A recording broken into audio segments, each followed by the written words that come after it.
Swetha, good evening and welcome everyone. Privileged few to attend this evening's lecture. So it's a great pleasure to be able to introduce Dr.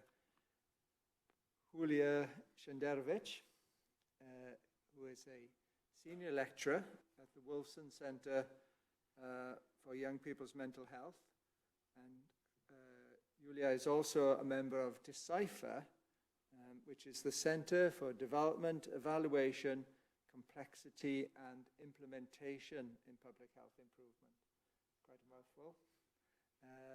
She's also an associate member of the Oxford University Department of Social Policy and Intervention. Yulia is interested in programs and policies that can promote youth mental health and prevent violence affecting young people, and more broadly, in the factors that support young people to thrive. So it's great that we've got a good number of youngsters here this evening. Yulia is specifically interested in the issue of program implementation and scale-up in parenting programs and other programs for children and families in low-resource settings. So, as you can see, her lecture this evening is entitled, Can Families Change Implementing Family Programs to Support Mental Health Across Cultures? Many thanks again, Yulia, for giving your time this evening. Hi, everyone, and thank you so much for coming on this cold evening. We'll talk about families, but I want to do a little bit of a check-in first. I was thinking about doing an online activity, but since we're so few here, how are people feeling? So raise your hand if you're feeling tired. Let's see what else. Curious? Okay. Any other feelings? Okay, we'll see as we go. Well, then, thank you especially for coming. If you're feeling tired and had a long day, a long week, or a long year. I'll talk about family relationships and why we work on them as part of our work on youth health and in particular mental health. So the impact of parenting, what do we know about that? Well, we have quite a lot of research, particularly what we call naturalistic research, where we basically observe people over time and see how they're doing over decades. That seems to suggest that parenting has an impact on various areas of young people's lives and also adults' lives as they grow up. And we know that positive and consistent parenting is associated with better mental health and well-being for children, but also parents and caregivers, greater levels of school readiness, and better partner relationships. And conversely, harsh and inconsistent parenting is associated with poorer outcomes in child development, health, greater risk of delinquency, drug use, and other problems. And of course, this is only one of many, many influences on any person's life. And of course, there are many factors at the wider societal level, in particular financial and poverty-related challenges that can also increase likelihood of these outcomes. But one of the reasons that psychologists and mental health professionals have often focused on parenting is that there is some indication that by changing some of these practices, we can actually change outcomes for the better for young people and for their families. So one of the things we will talk about today is mental health. And since this is a science in health series, I thought we should have at least one definition. And this is a definition of mental health. Now, I know we're a small group, although it's a big hall, so don't want to put anybody on the spot, but are there any volunteers to share thoughts about what you think mental health is? Kind of what you think about when you hear mental health, or how you would define it, if you had to give a definition? That's fine. There is many definitions, or there are many definitions, I should say, and this is one of them. So this is the definition of the World Health Organization, which you may have heard of, but if not, it's one of the United Nations agencies that focuses on health, as the name suggests. The World Health Organization defines mental health as a state of well-being in which an individual realizes his or her own abilities, can cope with normal stresses of life, work productively, make a contribution to their community. So as you can see, it's quite a what we call capacity-focused definition. So it's not only about how you feel, but also about what you can do and accomplish. And in general, we think about a kind of spectrum of mental health, just like with physical health. It's not a yes or no, so people might be thriving or might be doing okay, or might be having a bit of challenges, or might be having serious challenges. Historically, a lot of work with families and a lot of the work on parenting has focused on families where young people or sometimes parents experience suboptimal mental health. So some challenges, some problems, some tensions. So that's a kind of prevention approach, but often might be indicated or selected prevention. But there are also strategies to cover the whole of the community, which in public health we call a universal approach, and treatment approaches, which might focus on people with more severe existing challenges. So we're kind of thinking about the whole spectrum here. So what are parenting programs? The types of services I will talk about. So these are a whole host of programs, but the most common ones you see implemented in the UK and other countries are group-based programs. So you have a group of people, anywhere between 10 to 15 usually. Families might be just parents or parents and children, or might be children and parents in separate but parallel groups, and they get together. It's usually based on social learning theory, and what that means is that we learn by observing what others do. So there is a lot of practicing and role play, trying on new skills, and these programs tend to be quite interactive. So rather than a lecture hall, you would see people sitting in a circle and trying things on, like on this picture, where a mapping exercise is happening. Over the past decades, we've had a number of studies that evaluate this type of programs. And on average, we see that families that take part in these programs report fewer child behavior problems, less harsh parenting or less child maltreatment, and better caregiver mental health. And by caregiver, we really mean here parent or another person that is the primary caregiver. So it can be a grandparent or anybody else, but really anybody who is taking care of a young person and supporting them. And the types of topics that these programs tend to cover vary a lot depending on the young people's age. So if you're thinking about young children, these topics might include things like developmentally appropriate expectations. And what this means is talking about what you might expect from a child when they're 2, 3, 4, and sort of setting reasonable expectations from parents and caregivers in terms of what a child can understand at different ages. And praise tends to be another big part of these types of interventions. So a kind of positive reinforcement that you may have heard about in learning about behavior change, when we basically want to encourage the type of behavior and reinforce by focusing on the type of behavior we want to see more of, and we want to ignore behaviors that we don't like. Another key set of topics relates to communication, and that's particularly important, a big area of focus for programs for families with adolescents.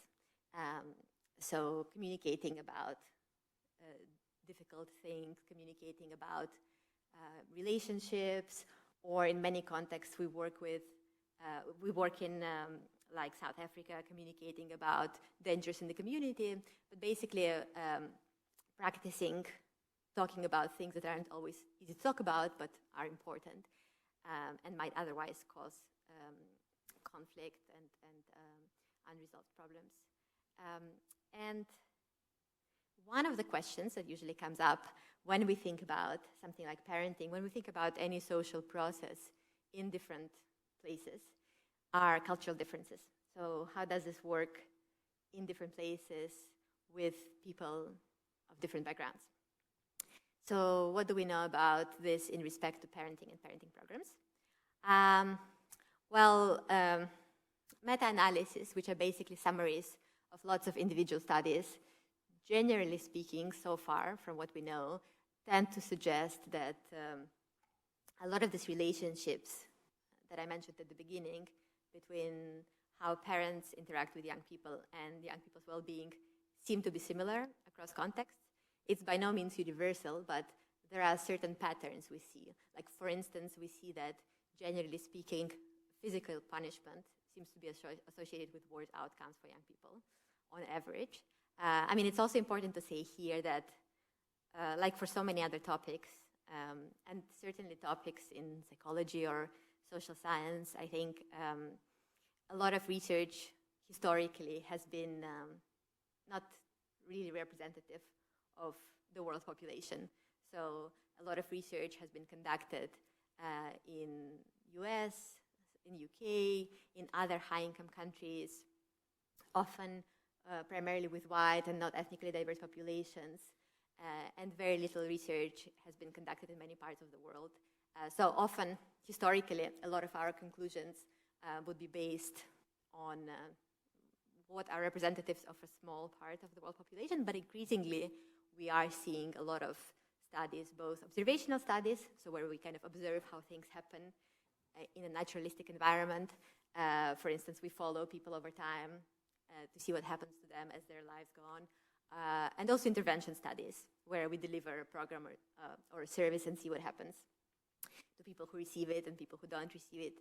And so increasingly, we also have evidence on various social processes, including parenting, from different parts of the world, but it's still relatively new, and most of it is from the last couple of decades.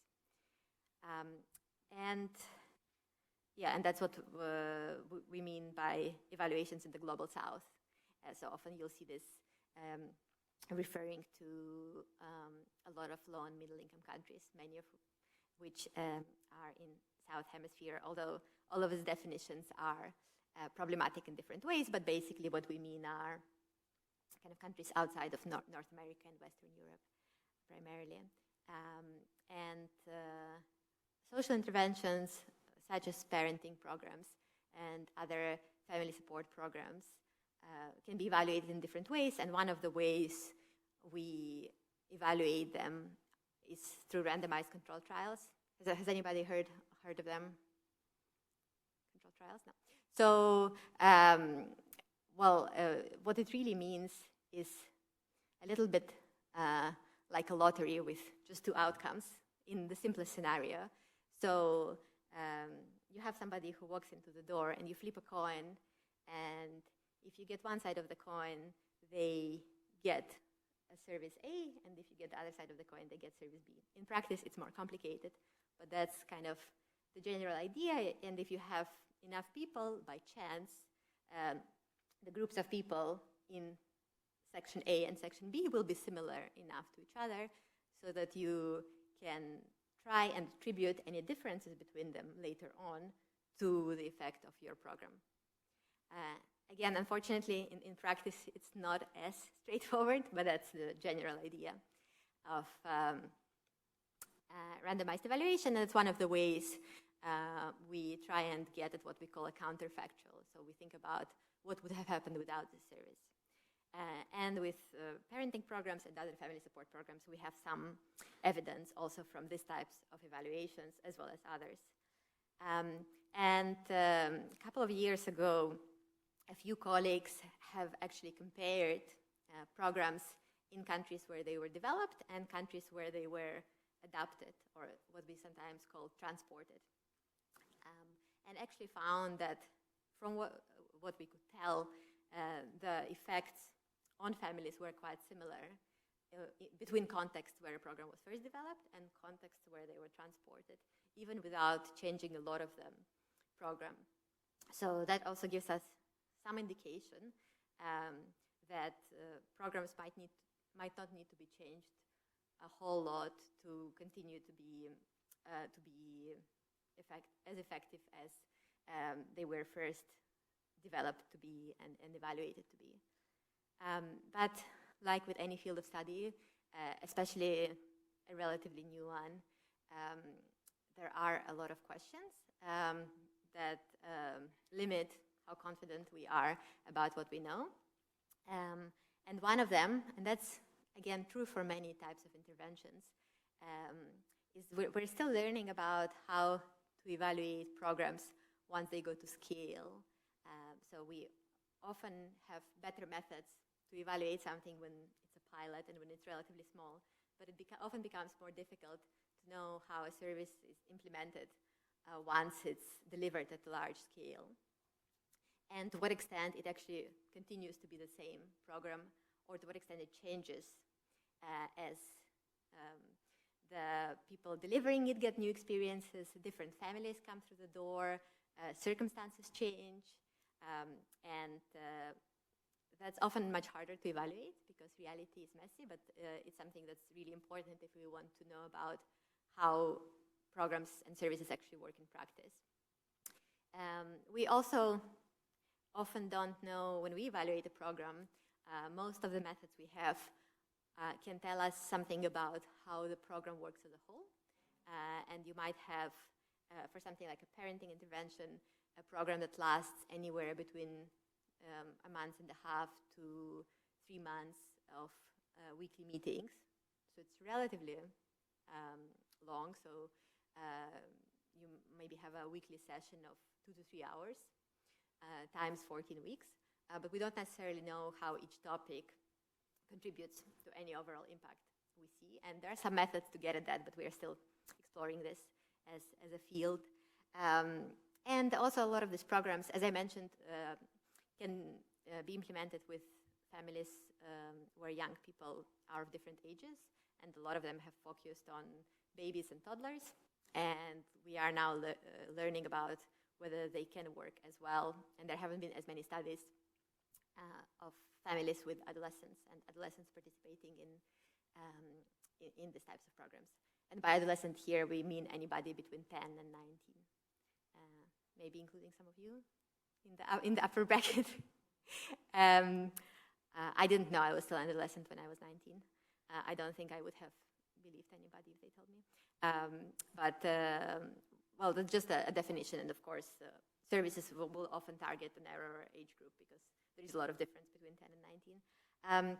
So one set of programs that I have been involved in based on all this research that we just talked about is called Parenting for Lifelong Health. And this set of programs was developed by researchers, primarily researchers from the University of Cape Town in South Africa and University of Oxford here in the UK, and international organizations, especially the World Health Organization, UNICEF, and others.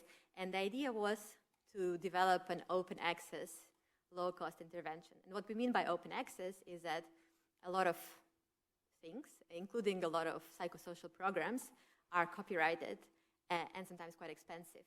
So for some of these programs, if, let's say, they're delivered by the NHS, you have to pay a fee for maybe each family that participates or each program manual. And that can, of course, be a barrier anywhere, and especially in low-resource settings. So this set of programs was developed on principles established from research literature, but to be open access. So anybody can go. There isn't a link here, but if you put in a search engine, Parenting for Lifelong Health, you can download the manual from the World Health Organization website. So it's freely available to anyone and meant to be low cost. And one of the things we mean by that is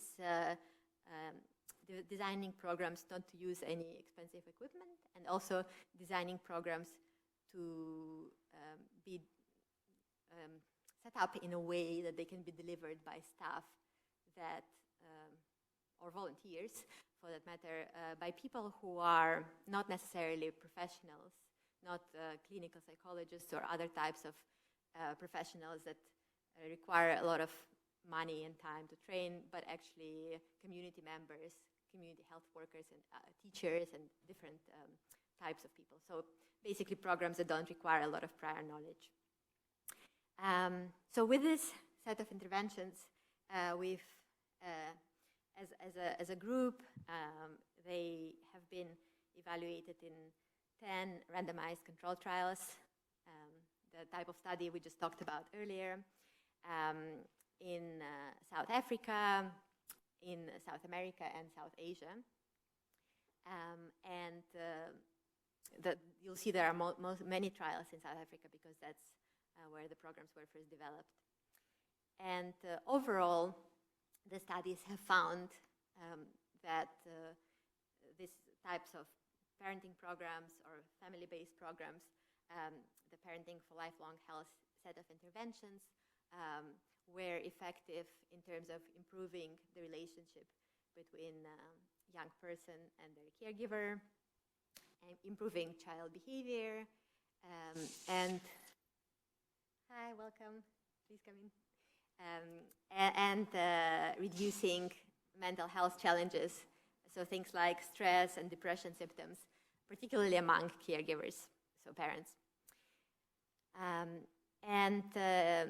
This all started about 10, 12 years ago, the development of these interventions, and particularly in the last couple of years, the Parenting for Lifelong Health programs and other similar programs have been disseminated in a number of countries. So this is a map of Parenting for Lifelong Health interventions for different age groups, which have been scaled up or in different ways disseminated in over 25 countries. And you can see the countries highlighted in different colors are the countries where they have been implemented, and this is a couple of years old, so there's probably more now. And during the pandemic, the development team have released a shortened version of the programs with key principles, and they were adapted in different formats, from radio shows to leaflets, and different other ways to help families cope with the stresses of the pandemic. And something we've been working on in the past, what is it now, eight and a half months, is developing resources of families affected by war in Ukraine, in particular, and families affected by the situation in the region more generally, in Eastern Europe. So this QR code, if you scan it, for those of you who are digitally savvy, I think, should take you to that page, which is linked above, which is basically a bunch of resources based on learning from this evidence base on parenting and family programs, but condensed to basic principles. And this first included a set of resources on topics that we saw are usually covered earlier by these types of programs, so spending time together, praising each other, noticing things that we do for each other that we want to see more of. And later on, included a set of resources that was more specific to the situation of conflict, like what to do if you're in a shelter or how to avoid human trafficking. And so these are yet to be evaluated. Some similar programs have been evaluated in such formats, but we still need to learn about whether brief interventions like this can actually make a measurable impact on people's well-being. And so this involved collaboration with, again, international organizations and also local organizations, building on existing evidence in response to an emergent situation, to produce what we call evidence-informed, so resources that build on previous research evidence for families in the region. So these are some examples of leaflets that were developed. And well, the leaflet is above, and below, I think, are social media squares that were shared digitally, and videos with this information as well. I also want to tell you a little bit about plans for a new study, which are still in the making, but will hopefully start in a few months. And this study will take place in Moldova and North Macedonia, which are highlighted on the map there. So 2 countries in Eastern and Southeast Europe. And we are working with a consortium of organizations to develop this project, including Health for Use Association in Moldova, a network of family systemic therapists in North Macedonia, University of Klagenfurt in Austria, Cardiff University here, and a number of other partners across Europe. And this project will be focusing on adolescent health. As I mentioned, we know less about how effective programs for families with adolescents can be in supporting young people's health and parent health. So we want to learn more about that. And we'll do a number of things over the next 4 years if all goes to plan. And they will include co-designing and adapting this set of programs based on Parenting for Lifelong Health and several other programs for adolescents, together with young people, caregivers, and staff, and other stakeholders, and looking at ways that a program like this can be embedded into existing delivery systems and services, and then testing different combinations of programs so we can learn more about how different components work, so what impacts different components have and how they interact. Because as I mentioned earlier, we often with these complex programs don't know which parts of them might be particularly important. Is it equally important to have a 12-week intervention, or can a 6-week intervention work nearly as well and be cheaper to deliver? And then we'll be testing our intervention package in a trial and tracking its dissemination in the 2 countries and the networks that we'll be working with. So I think this is the end of my presentation. So Diolch, thank you very much, and it would be great to hear comments and questions. And in case anybody's interested, you can lots more reading you can do about this if you are keen. Great. Thanks very much indeed, Yulia. I'm sure there'll be a few questions from our audience this evening. Anyone would like to start off the questions for Yulia?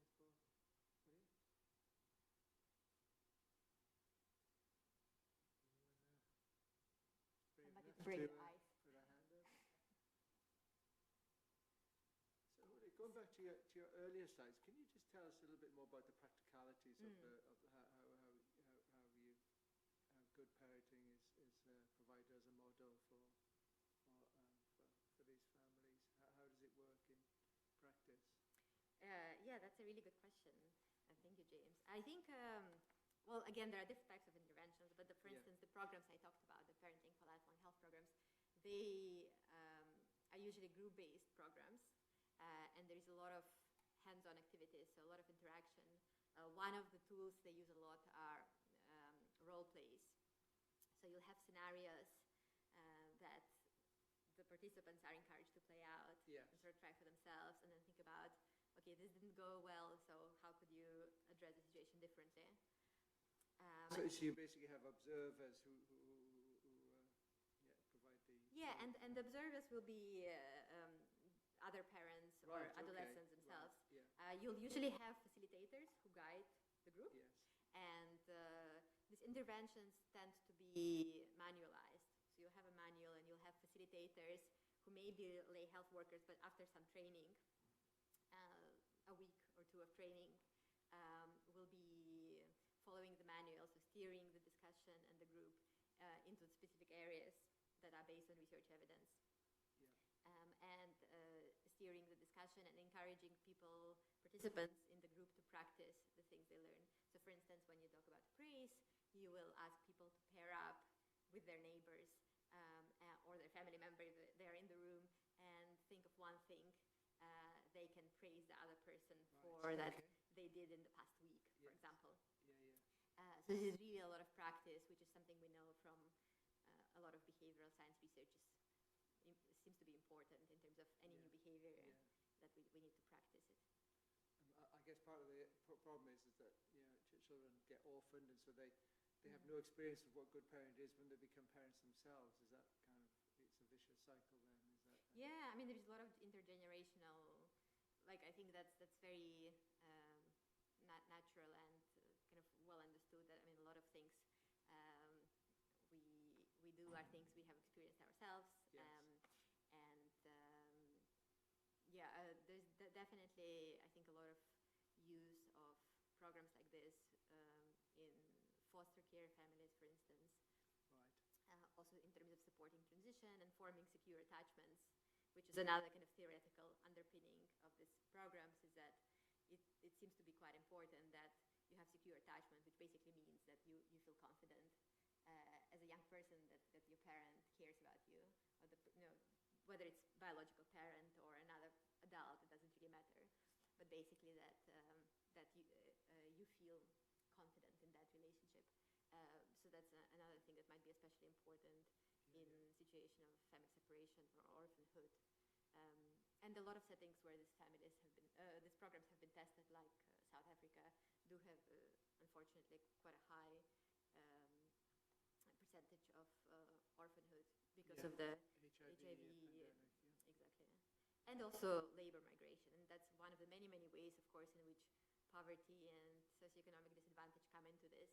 Because families, one of the many reasons why families might be separated, and this in South Africa it happened during apartheid. I mean, it was enforced during apartheid, but it also happens as part of the. I mean, as it does in many countries, as part of people moving to places where jobs are, which sometimes means leaving their family members behind in whatever rural setting. So. And that's something we all, I think, often think about balancing, is thinking about programs that can help people and be feasible to implement, but also being aware of this wider societal issues that often shape the challenges that we're trying to address.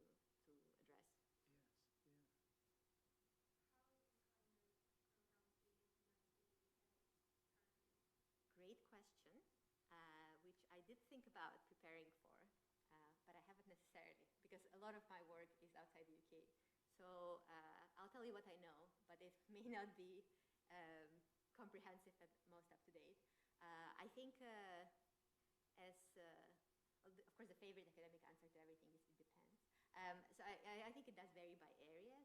I believe that the Sure Start centers used to deliver a lot of parenting programs and programs based on these principles.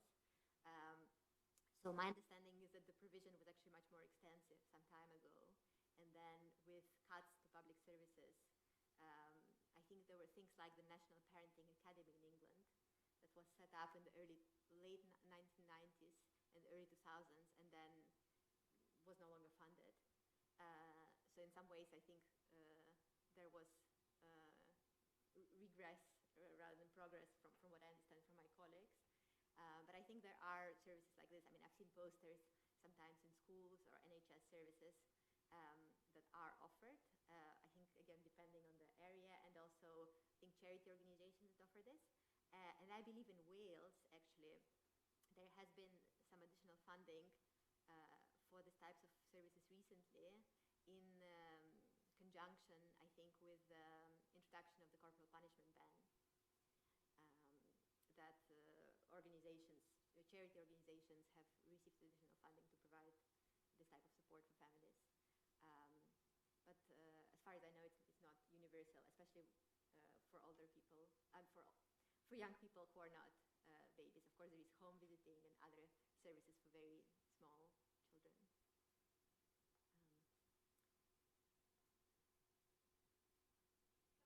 Yeah, please, Karen. Of course. But how did Cardiff University get involved with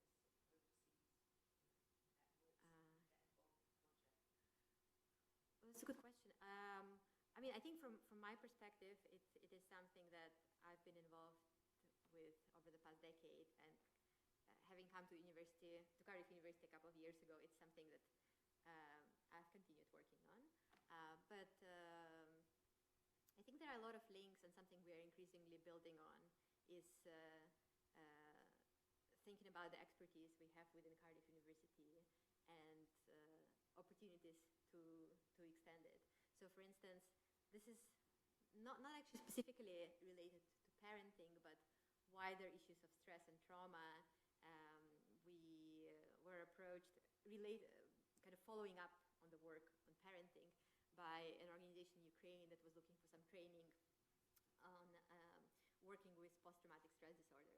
And it was not a topic that's really addressed specifically by parenting programs, at least this set of parenting programs, but we found an expert, Professor Jonathan Bisson at Cardiff University, who then did a session with simultaneous translation, not simultaneous, but consecutive, I guess, consecutive translation for this. So I think that's something we're really keen to develop, also as part of the Wolfson Center, which I haven't mentioned, but is a relatively new research center that's funded by the Wolfson Foundation, hence the name, and is all about bringing together medics and social scientists and experts in different fields to support adolescent mental health. And so I think this international direction is something that we are working to develop. We have, for instance, a new project that's starting soon to look at good practices from global mental health to inform mental health services in schools in Wales. So think about things people have already been doing in low-resource settings, and whether some of them can work here. So it's a growing area of work, I think. Of course, we've had the pandemic the last 3 years or so. Yulia, would you like to comment on the impact that's had on adolescent mental health, about probably the other children as well? Yeah, it's a great question. I feel like I should address it to the audience first, because you have the lived experience, many of you being much younger than I am. Does anybody have thoughts or perceptions of how you think young people have experienced the pandemic and everything that went with it?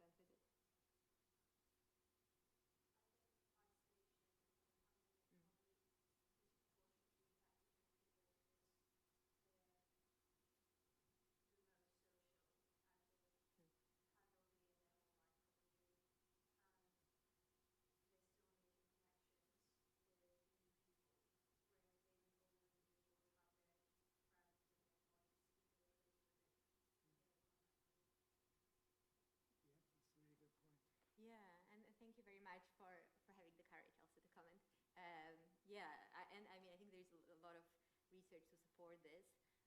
I mean, I think one of the many challenges with the pandemic and research during the pandemic has been actually the quantity of it, because we've done some research on looking at young people's mental health in Wales.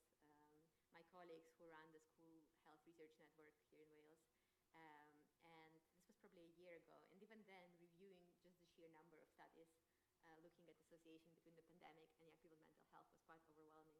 So there has been a lot of attention to this topic for a lot of the reasons you mentioned, and the sense that many policies, particularly school closures, disproportionately affected young people for obvious reasons, and often at a crucial age, crucial time of their lives. I think there is a growing recognition of this, and interestingly, I think that my understanding is that the findings are mixed, but I haven't looked at them very carefully in terms of the actual impact, and of course it's hard to measure.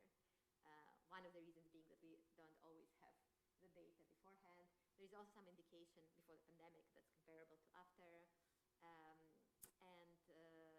There is also some indication that, as with so many other social processes and health processes, there might be subgroup differences. So groups of people, for instance, that have been bullied at school, some of them may have had an easier time of not going to school, but that might be different from the overall average effect for young people as a whole. So it's also important to look at gender differences, socioeconomic differences, and other differences. And there are a number of studies that have been done in the UK. As I mentioned, in Wales, there is a school health research network. There's been some work published from that looking at 10 to 11-year-olds' experiences before and after the pandemic, and some work coming up with secondary school pupils. The work with younger children, 10 to 11 years old, led by my colleague, Professor Graham Moore, I think has found that there was an increase in emotional difficulties, but not behavioral difficulties, which went contrary to the narrative of young people misbehaving. So it was actually much more about internalized feelings, not about behaviors that didn't seem to change based on the measures in the study. And this was data collected in Wales with 10 to 11-year-old young people. So different cohort, but same age, 2019 and 2021, I think. Socioeconomic differences where this increase in emotional problems was particularly pronounced for children from poorer families, less so for children from wealthier families.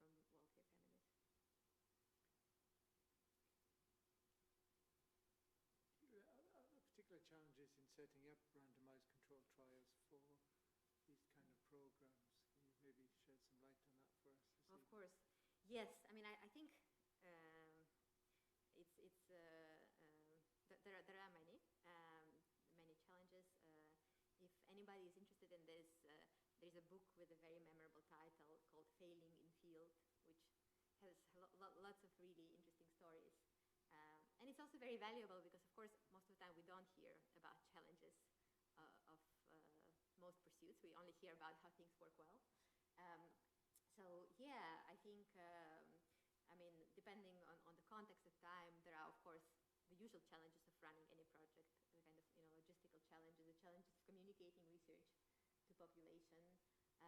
And classically, particularly with randomized trials, the issue of being randomized is often hard to manage because it's not always seen as fair or not always easy to understand. This idea of randomization and why some people or some communities would get a service and others wouldn't. So this idea that we are generating some knowledge to then tell us if it's a good thing doesn't always translate to people's everyday experiences, particularly in settings where services are scarce. And that's, I think, certainly a challenge in many contexts. Interestingly, I think particularly in contexts with more services available, sometimes you have the opposite challenge of actually recruiting people into programs, particularly because in a randomized trial or in any study, we are evaluating the intervention, the service, but we are also collecting data. And sometimes people don't mind the service or maybe even like it, but they might find the data collection part more difficult to handle. And so it's kind of balancing all the questions we want to ask people and making sure our questionnaires are actually not too long and do not exhaust the patience of our participants. So yeah, but definitely there are also often context-specific challenges. One and sort of community relationships, of course, are like for any project really, really important.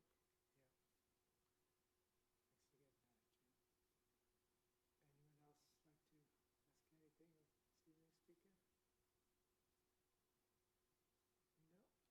Do people have any advice for us in this research? Anything you'd like to see as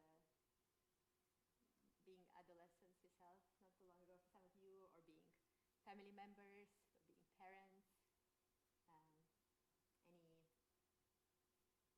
Any comments on research with families?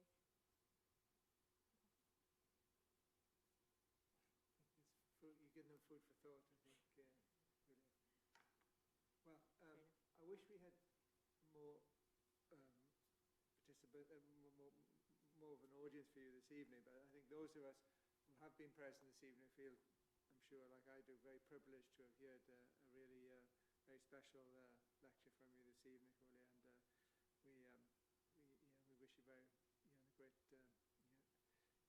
good luck with your research here in Cardiff. So we look forward to hearing about how these programs develop in the years to come. So very many thanks again. Diolch yn fawr iawn. Thank you. Thank you. everyone.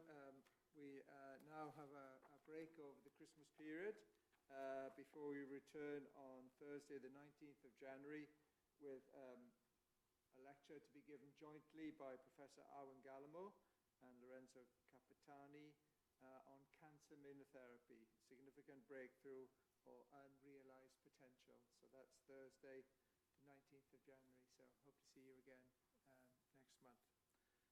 Safe trip home, stay warm, and Dollar Clowen. Merry Christmas to you all. Thank you. Thanks again, Maria. I must pick up the stick, actually. I always forget that.